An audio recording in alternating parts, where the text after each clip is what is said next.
The snow fell in thick, relentless sheets that night, each gust of wind driving the ice crystals like needles against any exposed skin. Marcus gripped the steering wheel of his pickup truck, his knuckles white as he navigated the treacherous mountain road. The headlights barely penetrated the white wall before him, and he muttered a curse under his breath. He should have left the hardware store an hour earlier, but Mrs. Patterson had needed help loading lumber, and he'd never been one to say no to a neighbor in need. In the back seat, his daughter Emma hummed softly to herself, oblivious to her father's tension. At 6 years old, she trusted him completely to get them home safely. That trust was both a comfort and a weight Marcus carried every single day since his wife Sarah had died 3 years ago. Cancer had taken her quickly, brutally, leaving him alone with a toddler and a grief so profound he sometimes forgot to breathe. The truck's tires slipped slightly on black ice, and Marcus eased off the accelerator. They were only 5 miles from home, but in this weather, it might as well have been 50. The radio crackled with warnings about the blizzard, urging people to stay off the roads. Too late for that advice now. That's when he saw it, a splash of white against white, but different somehow. His foot moved to the brake instinctively, and the truck slid to a gentle stop. Marcus squinted through the windshield, trying to make sense of what he was seeing. There, on the side of the road, partially buried in a snowdrift, was a figure. A person. His heart hammered in his chest as he threw the truck into park and grabbed his emergency flashlight. "Stay here, baby," he told Emma, though he knew the command was unnecessary. She was already absorbed in her tablet, watching cartoons with her headphones on. The cold hit him like a physical blow when he opened the door. The wind screamed through the pine trees, bending them nearly double. Marcus trudged through knee-deep snow toward the figure, his flashlight beam dancing wildly in the storm.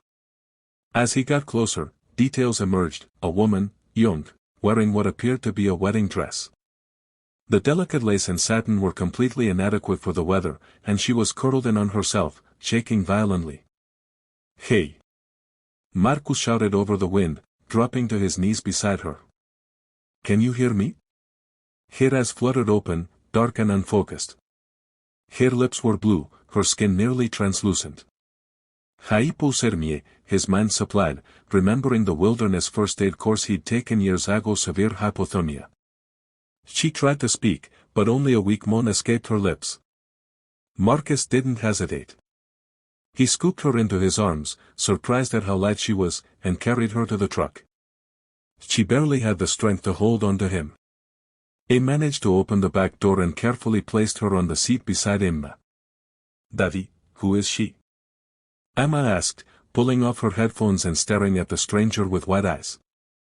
"Someone who needs our help, sweetheart. Can you share your blanket with her?" Emma immediately pulled the fleece blanket from her own lap and draped it over the woman. Marcus cranked the heat up as high as it would go and pulled back onto the road, driving with even more care now. His mind raced with questions. What was a woman in a wedding dress doing out here in a blizzard? Where had she come from? The nearest town was 10 miles back, and there wasn't much between here and there, just woods, a few scattered cabins, and the old chapel that had been abandoned for years. The woman moaned again, and Marcus glanced in the rearview mirror. "Hang on," he said, though he wasn't sure if she could hear him. "We're almost home." The 5 miles felt like 50.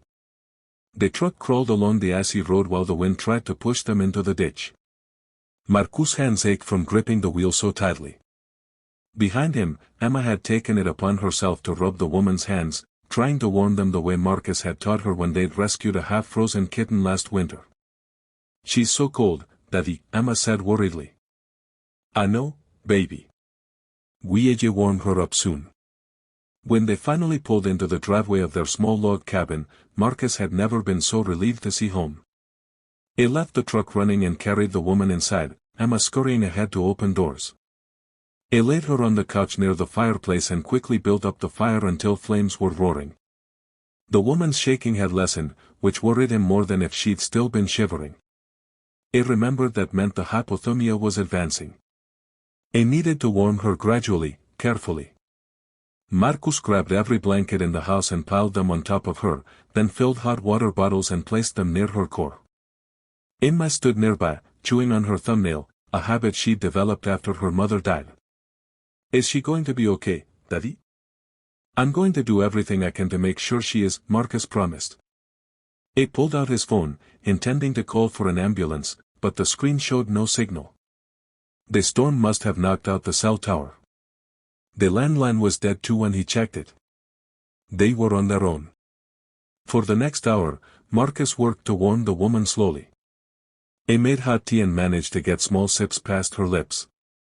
Her color gradually improved from deathly pale to merely wan. Her shaking started again, which he took as a good sign. Finally, as the clock ticked past midnight, her eyes opened fully. She stared at the ceiling for a long moment before turning her head to look at him. Her voice was hoarse and weak when she spoke. Where am I? My home. My name is Marcus Chen. That's my daughter Emma. I found you on the side of the road during the blizzard. Do you remember what happened? Tears immediately welled in her eyes and spilled down her cheeks. She tried to sit up, but Marcus gently pressed her back down. Easy. You need to stay warm and rest. What's your name? Olivia, she whispered. Olivia Reed. The tears came faster now. I was getting married. He was supposed to be getting married. Emma climbed onto the couch and sat at Olivia's feet, her small face full of concern. Why were you outside in your wedding dress? Marcus shot his daughter a look. Not now, but Olivia shook her head. It's okay. She took a shaky breath. My fiancé, ex-fiancé, Derek. He found out this morning that he'd been lying to me. About everything. He was already married. Has been for 5 years. He was just. He don't even know what I was to him. The words tumbled out in a rush, mixed with sobs. She'd discovered the truth when Derek's actual wife had shown up at the hotel where Olivia was getting ready. The woman had been kind, horrified, apologetic even. She'd shown Olivia photos, a marriage certificate, everything. Derek had spun an elaborate lie, told Olivia his divorce had been finalized months ago. He'd even fabricated documents. I just started driving, Olivia continued. I wasn't thinking. He didn't care where I went. And then my car slid off the road about 2 miles back. I tried to walk, to find help, but everything was white and I couldn't see and I just kept walking. Her voice broke. I wanted to disappear. He almost got my wish. Marcus felt a familiar ache in his chest. He recognized that kind of pain, that desire to simply cease existing because the alternative, feeling everything, was too much to bear. He'd felt it himself in the dark months after Sarah's death. But you didn't disappear, Emma said matter-of-factly. Daddy found you. He's good at finding things. He found my turtle when it escaped last summer. Despite everything, Olivia let out a small, watery laugh. Marcus smiled at his daughter. This was slightly more important than finding Mr. Sport, M. Over the next few days, as the blizzard raged outside, Olivia recovered in the Chen household. The phone lines stayed down, and the roads were completely impassable. Marcus gave Olivia his room and slept on the couch. Emma appointed herself Olivia's primary caregiver, bringing her cups of cocoa and her favorite stuffed animals to keep Olivia company. At first, Olivia was quiet and withdrawn, and Marcus respected her need for space. He knew that kind of grief, the kind that came from betrayal and shattered dreams. He'd felt something similar when Sarah died, though he'd never say the situations were the same. But loss was loss, and pain was pain. Slowly, Olivia began to emerge from her shell. She joined them for meals, helped Emma with a puzzle, and even smiled when Emma performed an elaborate dance routine she'd made up. Marcus noticed the exact moment when Olivia really looked at their home, really saw it. Her eyes traveled over the photos on the walls, mostly of Emma at various ages. There were a few of Sarah too, Marcus with his arm around her, both of them beaming on their wedding day. Your wife? Olivia asked gently, pointing at one photo. Marcus nodded. Sarah. She passed away 3 years ago cancer. I'm so sorry. Olivia's eyes were full of genuine sympathy. Emma's lucky to have you. You both clearly love each other very much. She's the reason I keep going, Marcus admitted. After Sarah died, I wasn't sure how to keep living. But Emma needed me, so I figured it out. Day by day, sometimes minute by minute.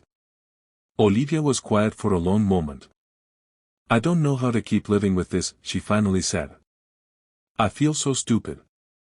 How did I not see it?